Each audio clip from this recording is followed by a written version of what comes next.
नमस्कार दोस्तों, मैं आकाश दहिया आप सभी का आपके अपने YouTube चैनल आकाश दहिया मैथ्स में आपका स्वागत करता हूं। आज हम पढ़ने वाले हैं परसेंटेज, जो एक मैथ्स का बेसिक चैप्टर है, परसेंटेज पार्ट 1। आज हम स्टार्टिंग में इसका बेसिक कवर करेंगे कि परसेंटेज होता क्या है और इसका क्या मतलब है। ठीक है, जैसे कि परसेंटेज को हिंदी में बोलते हैं प्रतिशत। क्या बोलते हैं? प्रतिशत। किसी भी चीज़ का नाम ऐसे ही नहीं रखा जाता, उसके पीछे कहीं ना कहीं कुछ ना कुछ लॉजिक जरूर होता है।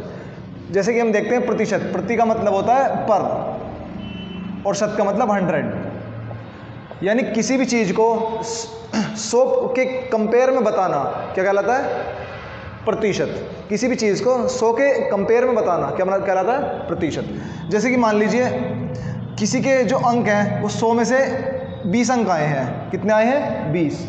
तो हम किसके कंपेयर में बता रहे हैं? 100 के। किसके कंपेयर में? 100 के। तो हम क्या लगा देंगे? परसेंटेज। मान लीजिए किसी के अंक हैं 50 में से 40 अंक आए हैं उसके, ठीक है, तो हमें क्या देखना है? पर 100 में बताना है, पर 100 में। ठीक है, तो हम पहले इसको 100 के बराबर लेके जाएंगे क्योंकि हमें इसका कंपेरिजन 100 से करना है। ठीक है, तो क्या करेंगे? 2 से गुना कर देंगे, और जब इधर 2 से गुना करेंगे तो इधर भी 2 से गुना करेंगे। कितना हो जाएगा? 80%। तो क्या मतलब है प्रतिशत का?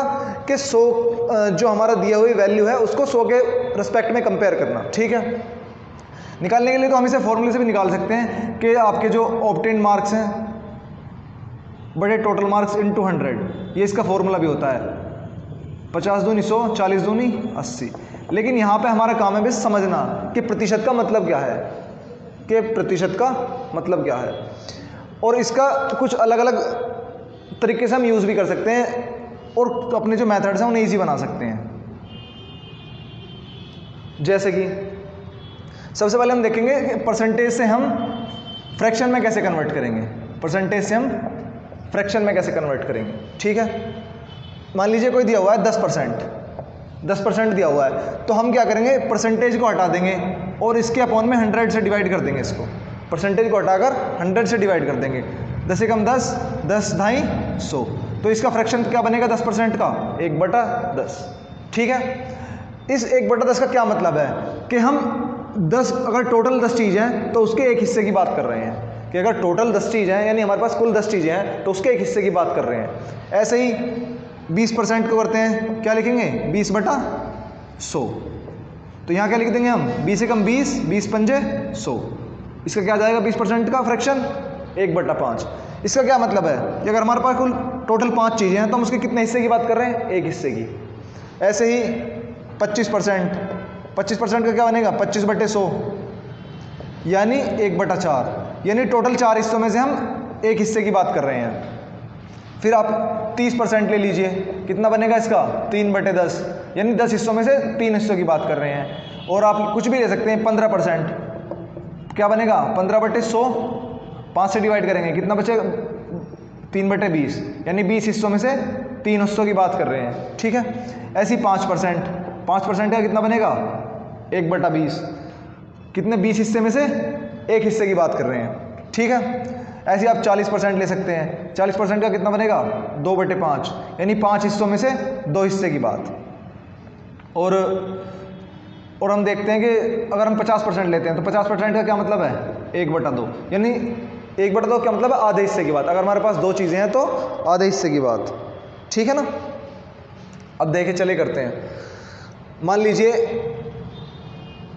लीजिए कि हमारे पास 10 रुपये हैं, 10 रुपये हैं, और हमारे पास 10 रुपये हैं और हमें कहीं से 5 रुपये और मिल गए।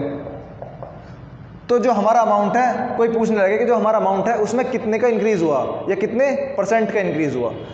ठीक है, या कितने प्रतिशत का इंक्रीज़ हुआ। तो कितने का इंक्रीज़ हुआ हमारे पास? 5, और टोटल हमारे पास कितने पैसे थे पहले? 10 इंटू 100। परसेंटेज का फॉर्मूला होता है कि जो हमारी लाभ या हानि हुई है अपॉन टोटल इंटू 100। ठीक है, 5 से कम 5, 5 दूनी 10, 2 से डिवाइड करेंगे, कितना आएगा? 50। तो कितना इंक्रीज़ हो गया हमारा? 50%। एक तरीका तो ये है कि हम फॉर्मूला लगाकर निकाल सकते हैं, लेकिन एक तरीका हमारा फ्रैक्शन का भी है। जैसे कि 5 का इंक्रीज़ हुआ कितने पे? 10 पे, तो कितना बना फ्रैक्शन? 1/2। और 1/2 फ्रैक्शन पे क्या क्या मतलब है? 50%, जैसे कि हमने यहाँ देखा था। 1/2 फ्रैक्शन का क्या मतलब है 50%। ऐसे ही मान लीजिए किसी ने 100 रुपये लगाए किसी बिजनेस में और 20 रुपये का उसको फ़ायदा हुआ। कितने का 20 का। तो हम यहाँ से कर देंगे 20 का फ़ायदा है कितने रुपए पे टोटल 100 पे। 20 एकम 20, 20 पंजे 100, तो कितना आया 1/5। कितना मतलब है इसका कि उसको 20% का फ़ायदा हुआ। ठीक है, यहाँ पर हम सीधा भी देख सकते थे, हम किससे कंपेयर कर रहे हैं, किसके रिस्पेक्ट में ले रहे हैं 100 के, तो हम सीधा भी 20% लिख सकते थे। लेकिन अगर यहाँ 20 की जगह कुछ और, 100 की जगह कुछ और होता तो हम हो सकता ना भी लेते। ठीक है, फिर हम उसको 100 से कंपेयर करते।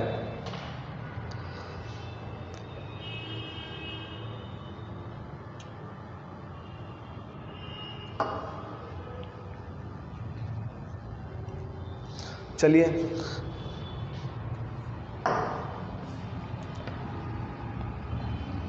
ये फ्रैक्शन हमको याद करने पड़ेंगे या फिर हमें ऐसे हम सीख लेंगे कि हम इन्हें बनाते कैसे हैं। जैसे हमारे पास कुछ पेचीदा परसेंटेज भी होती हैं, जैसे 14 होल 2/7%, 14 सही 2/7%। इसके लिए हम क्या करेंगे, पहले इसको सिंपल परसेंटेज बनाएंगे। 14 सत्ते 98 और 98 और 2 100, 100/7%। अब परसेंटेज हटाएंगे और क्या करेंगे 100 से डिवाइड इंटू 100, तो क्या आ जाएगा इसका मतलब 1/7। तो 14 सही 2/7% का क्या मतलब है 1/7। ऐसे ही अगर हम इसमें 2 से मल्टीप्लाई कर दें तो 28 सही 4/7 का क्या मतलब है 2/7। 3 से कर देंगे तो 42 सही 6/7% का क्या मतलब है 3/7। ठीक है, ऐसे ही अब हम देखते हैं 100 कुछ और भी परसेंटेज देखते हैं। जैसे कि मान लीजिए हमारे पास है 31 होल 1/5%, कुछ भी ले लीजिए आपकी मर्जी है। गुना करते हैं हम इसका 31 पंजे 155 और 156/5। इसे परसेंटेज में बदलने क्या करेंगे 100 से डिवाइड, जो कटता है उसे काट देंगे। क्या करेंगे काट देंगे, 4 से डिवाइड करेंगे, 4 तिया 12, 4 नीम 36 और इसे कर देंगे 25। तो इसका कितना आ जाएगा 39/125, यानी 125 से हम 39वें हिस्से की बात कर रहे हैं। ठीक है, और भी जो परसेंटेज पेचीदा बनेंगी पहले हम क्या करेंगे उन्हें सिंपल बनाएंगे और फिर उससे आगे करना शुरू कर देंगे। चलिए देखते हैं, एक आदमी कहता है कि उसके पास, इस पे बेस्ड कुछ क्वेश्चन करने की कोशिश करते हैं। मान लीजिए एक आदमी कहता है कि उसके पास 63 रुपये हैं और उसके पैसों में 14 सही 2/7% की वृद्धि हो गई। तो अब उसके पास कुल कितनी है 14 सही 2/7% की। तो हम क्या करेंगे 14 सही 2/7% का क्या बनाएंगे फ्रैक्शन। 14 सही 2/7 का फ्रैक्शन अभी हमने देखा कितना था 1/7। यानी अगर हमारे पास पहले 7 रुपये थे तो अब 1 बढ़कर कितने हो गए 8। यानी अगर मान लो नीचे वाले हमारे पहले पैसे हैं जो हमारे पास पहले थे, ठीक है, और अब हमारे पास 1 बढ़ गया तो कितने हो गए हमारे 8। यानी 7 से हमारे कितने पैसे हो गए 8 हमारे हिसाब से। लेकिन उनके हिसाब से हमारे पास कितने रुपए थे 63। यानी 7 की वैल्यू कितनी थी 63, तो कितने की गुना हो रही थी 9 की। तो हम 8 में भी क्या कर देंगे 9 की मल्टीप्लाई, कितना हो जाएगा 8 नहीं 72। यानी अब उसके पास 72 रुपये हैं। ठीक है, कुछ और देखते हैं। मान लीजिए किसी के पास 45 रुपये थे और उसने अपने पैसों में लाभ के रूप में 20% की वृद्धि कर ली। कितने की वृद्धि कर ली 20% की। तो हम सेम इसी तरह का काम करेंगे, वहाँ पे भी परसेंटेज को हम क्या करेंगे फ्रैक्शन में बदलेंगे। जैसे कि 20% का क्या मतलब है 1/5। यानी अगर हमारे पास पहले 5 रुपये थे तो अब उसमें 1 जुड़कर कितने हो जाएंगे 6, 5 और 1 6। तो 5 की वैल्यू कितनी दी हुई थी उन्होंने 45, कितने की मल्टीपल पे है 9 पे। तो हम 6 में भी क्या कर देंगे 9 की मल्टीप्लाई, कितना हो जाएगा 6 9 54। ठीक है,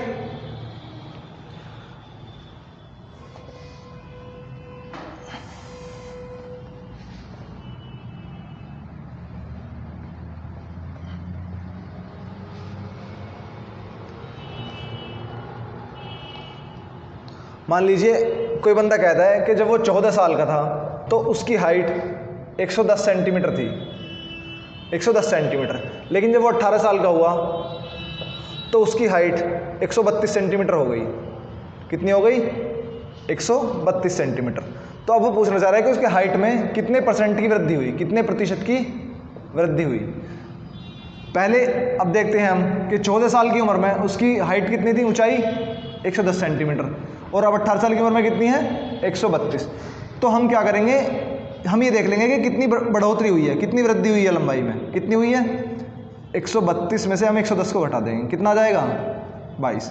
कितनी सेंटीमीटर की वृद्धि हुई है, 22 सेंटीमीटर की। यानी कि अगर उसके पास पहले 110 थी तो 22 बढ़ के कितनी हो गई उसकी हाइट, 132। ठीक है, अब हम परसेंट निकालेंगे। अब आप देख सकते हैं 22 की जितनी बढ़ी हमारी जो भी लाभ या कमी या वृद्धि या घटेगा वो किससे होगा, उसके जो पहले वाली हाइट थी या पहले वाले पैसे थे उससे डिवाइड। कितनी बढ़ोतरी हुई, 22 की। पहले कितनी थी, 110 इंटू 100। 22 एकम 22, 22 पंजे 110, 20 से डिवाइड करेंगे, कितना आ जाएगा 20%। यानी उसकी हाइट में कितने की वृद्धि हो गई, 20% की। ठीक है, थैंक यू।